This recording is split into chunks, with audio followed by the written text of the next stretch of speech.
Hi everyone, my name is Damien. Welcome to the Chosen Empire YouTube channel. On this channel, we discuss the topics of narcissism, spirituality, and healing. Alright, now for today's topic, we're going to be discussing 9 of the narcissistic tools the narcissists like to use against their victims. Okay, so we're going to be discussing that. Alright, so let's get into it.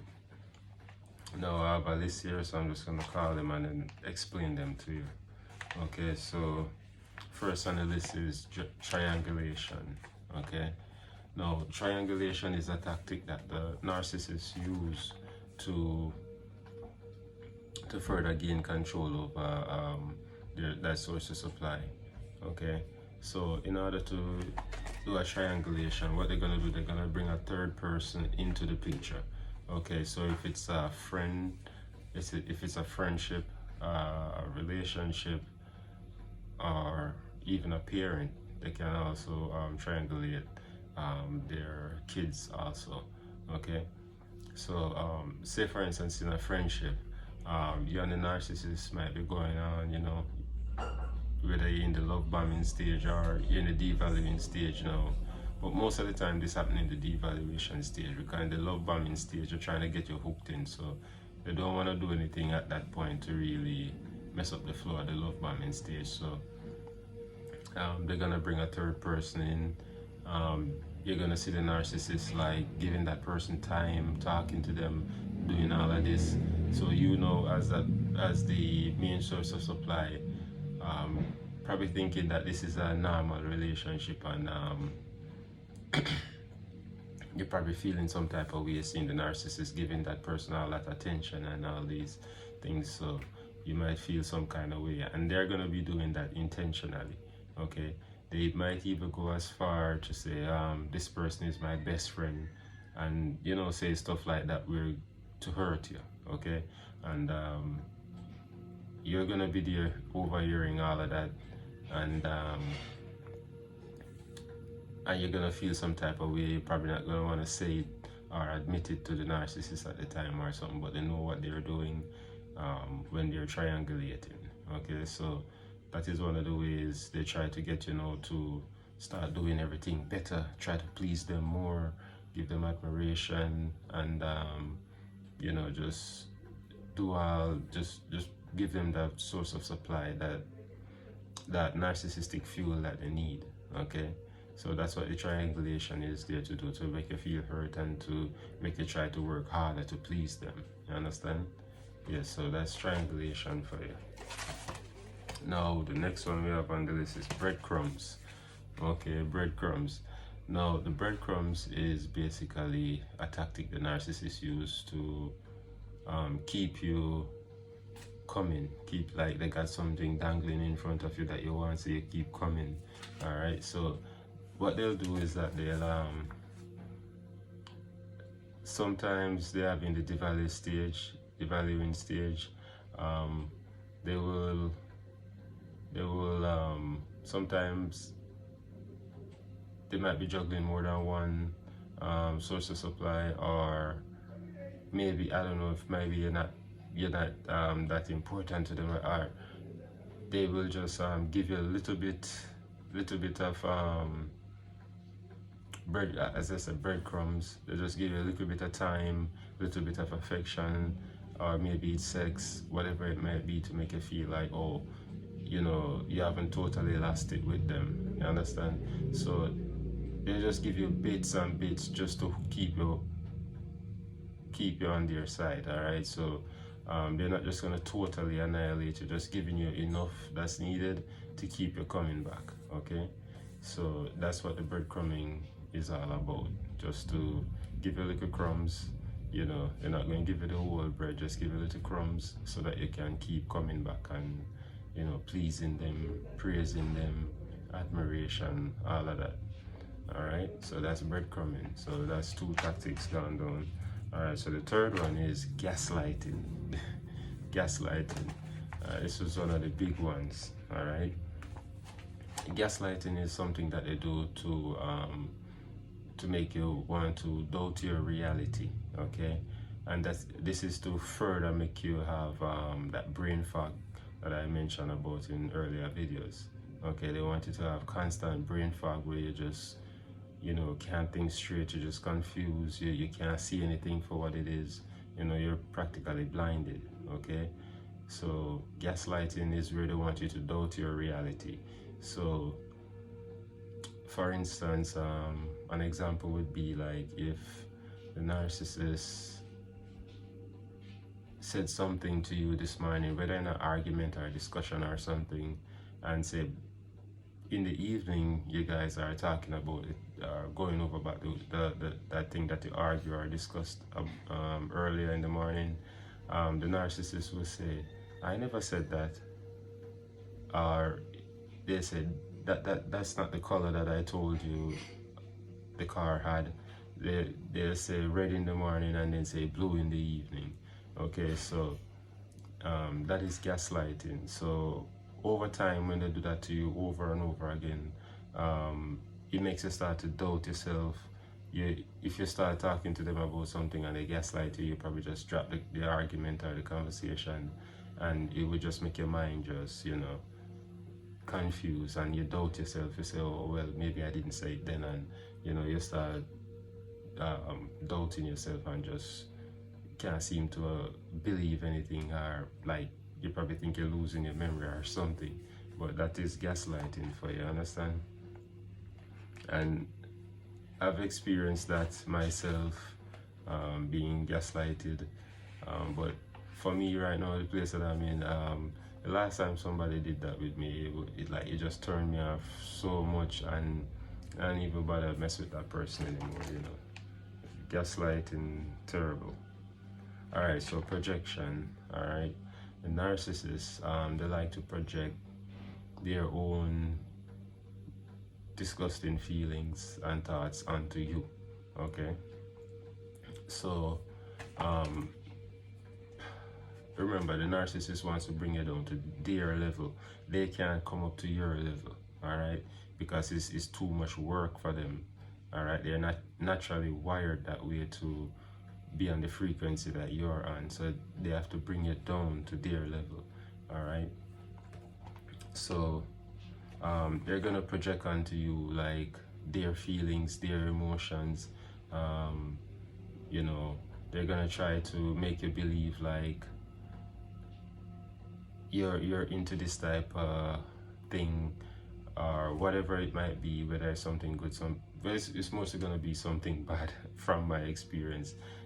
They're gonna project to you like if they're feeling sad, hungry, down, they want you to feel that way. Or if, say for example, they want to project things on you like that's what you like, or they want to say you like that particular thing when you don't even have any likes or taste in that. You understand? But they want to put it on to you and make it, just keep repeating it to you to like make you believe like you really like this thing, or that it might be something bad or something turbulent like that they like to do, and they want to make it seem like you're a part of it and you like it too, or whatever the case. And sometimes you will actually go on and believe like, yeah, or you just want to please the narcissist, or, you know, sometimes most of us empaths, we are people pleasers, and that is something that you have to work on. All right, stop being a people pleaser, and work on your codependency. You know, you might have codependent issues, you need to work on that also. All right, and just clear that up. All right, the love bombing. Love bombing, that is the initial stages of the relationship. All right, the love bombing idealization phase. Now, love bombing is where the narcissist is gonna be doing everything in their powers to get you locked in and get you on their side.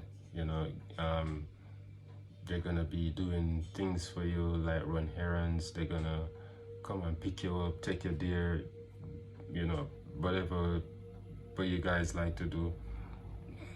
They're gonna do all sorts of things to they're gonna be mirroring yourself, your personality, yourself back to you. They're gonna be You're gonna be doing everything. They're gonna be putting it on so much. You're gonna think like, oh, this is a friend that I've been looking for all my life. You know, things like that. They're gonna be doing everything to love bomb you and get you locked in as quick as possible. All right. So the love bombing phase, as I said, is very critical for the narcissist. All right, and the harder they have to go, the harder it is for them. The harder they have to work to in the love bombing stage to get you hooked in, is the harder they're gonna devalue you. Okay, always remember that. So if it takes them like 6 months for the love bombing to set in and work, that was a lot of work for them. All right, so they're gonna punish you harder when they have you in the devaluation stage.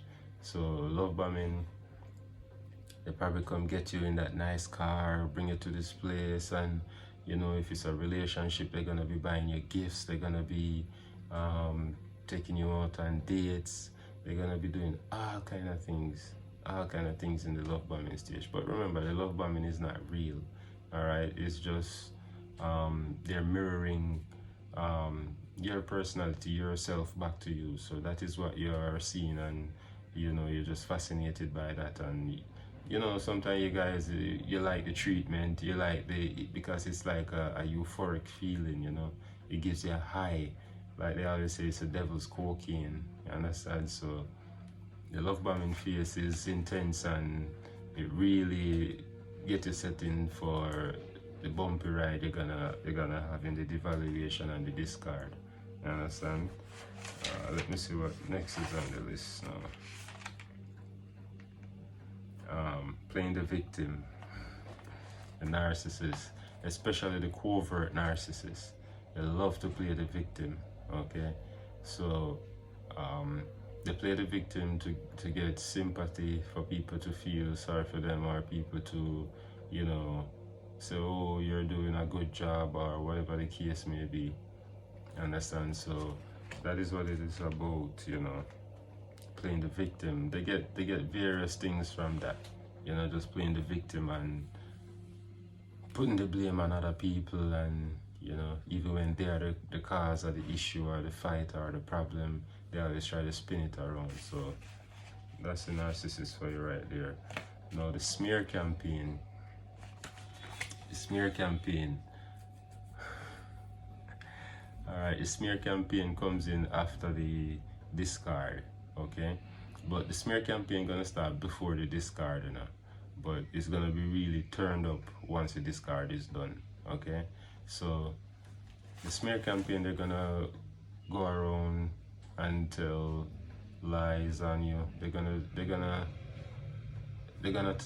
smear your name and talk to people like just about any and everybody that would listen, all right, to them. They're gonna go to them and tell them all kind of things about you, things that's not even true. They're gonna make up stuff, and you know, and that is to further like isolate you, push people away from you, because they want, when they discard you, you have no support. There's no one.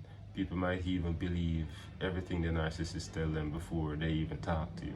All right, and as I said in other videos, that is not something you should worry about. Okay, if somebody just want to go ahead and believe the narcissist without even talking to you or saying anything to you, then just leave it at that. That person wasn't your true friend. Okay, and you're not gonna defend yourself against the smear campaign. Just let it be. All right, just let them talk, let them do what they have to do. You understand? Because you just have to allow them to say what they have to say, because ultimately it will say more about them than it will ever say about you. You understand? So just leave it alone. Don't even bother to go into the back and forth, because that is what they want. So just leave it alone. Don't fight it. Don't try to defend yourself. Go around explaining to people like da da da da da, you know, this is how it went, that's what. No, just leave it alone. Don't fight the smear campaign. Just live your life, improve yourself, try to heal and move on, and stay in no contact. You don't deal with the narcissist. All right, destructive people. All right, so guilt trip. Guilt trip is another one. You know, I face a lot of that when dealing with the narcissist. All right, because I know that you are a kind, empathic person and you're highly empathic. What they will do is whatever situation or scenario they can get to use to make you feel guilty about something that you either did or did not do, they will they will um, they will go ahead and say things. They have certain little phrases and certain little things that they like to say, to make you feel guilty. All right, so when you feel guilty now, you will say, okay, all right, I'll go ahead and just replace that thing. All right, I'll go ahead and just, they get their way. I get you to act how they want by guilt tripping you. Okay, so remember, don't let a narcissist guilt trip you and make you feel some type of way because of something you may or may not have done. Just just once you understand and identify these tactics and these tools, you will be able to defend yourself against them. So don't allow the narcissist to guilt trip you and make you feel bad or make you feel like you're a bad person or you're inconsiderate, and you just don't listen to them on that. So just try to identify when they're guilt tripping. Okay. All right, the last one, hoovering. Okay, hoovering is what the narcissists try to do after the devaluation has been done. After the discard has been done. Okay, so when the narcissist discard you, or even you discard the narcissist, they will try to hoover you. All right, because as I said, the discard is not real. All right, it's just to cause you pain and for you to be lost and confused and just wallowing in your sorrow. By that point, the narcissist is already running the smear campaign, so you might not have enough support, like persons to say the right words to you or tell you how, maybe somebody that actually know about narcissism that could help you or stuff. But you probably not around these people because of the narcissist. They might be telling them things or make you look like a bad person. So during that time, they will want to hoover you. Okay, so they're gonna come around. They might send the flying monkeys to test and see if you're still upset with them, what you're saying, how you sound, and they will assess that and know whether it's time or it's okay if they can come around and hoover and see if you want them back or you want closure or whatever it is. Okay, so when they see that you're still emotionally invested in them, then that's good for them. They know that alright, they can come in back and finish the job, treat you worse and just and it doesn't make sense going back to a narcissist because this is just gonna you're going to backfire on you. It's not going to work out. It's going to be worse than before. You probably lose your health. You're just going to be, because narcissism, like going over abuse, like for years upon years, after a while they take a toll on your health. Okay, because they're messing with your emotions and everything, and all of this stuff is weighing on your mind, and so you see how it can impact your health. So just to save yourself and the trouble of dealing with these people, the moment you identify that you're in a narcissistic relationship, you have to just cut ties and just leave them alone. You understand? They can't be there trying to argue with them, work things out with them. These people are narcissistic, highly narcissistic. Okay? The ones, as I said, that are self-aware narcissists, alright, those are some of the most dangerous types. Alright, you don't want to sit around for what they have to bring. Okay? So, as I always say, once you find out you're dealing with a narcissist, find the closest door and just go. Go no contact and leave them alone. Alright? they need you, you don't need them. Understand? So never let a narcissist try to make you believe like you need them more than they need you. You don't need them any at all. They need you. Okay? So those are 9 narcissistic tools or that the narcissists like to use against the empaths, the chosen one, the light workers of this world. So y'all just be careful and know these tactics and be able to identify them whenever you see them. Alright? So thanks for watching again. As I always say, drop a like, comment and subscribe. Okay? Thank you guys for watching. Thank you.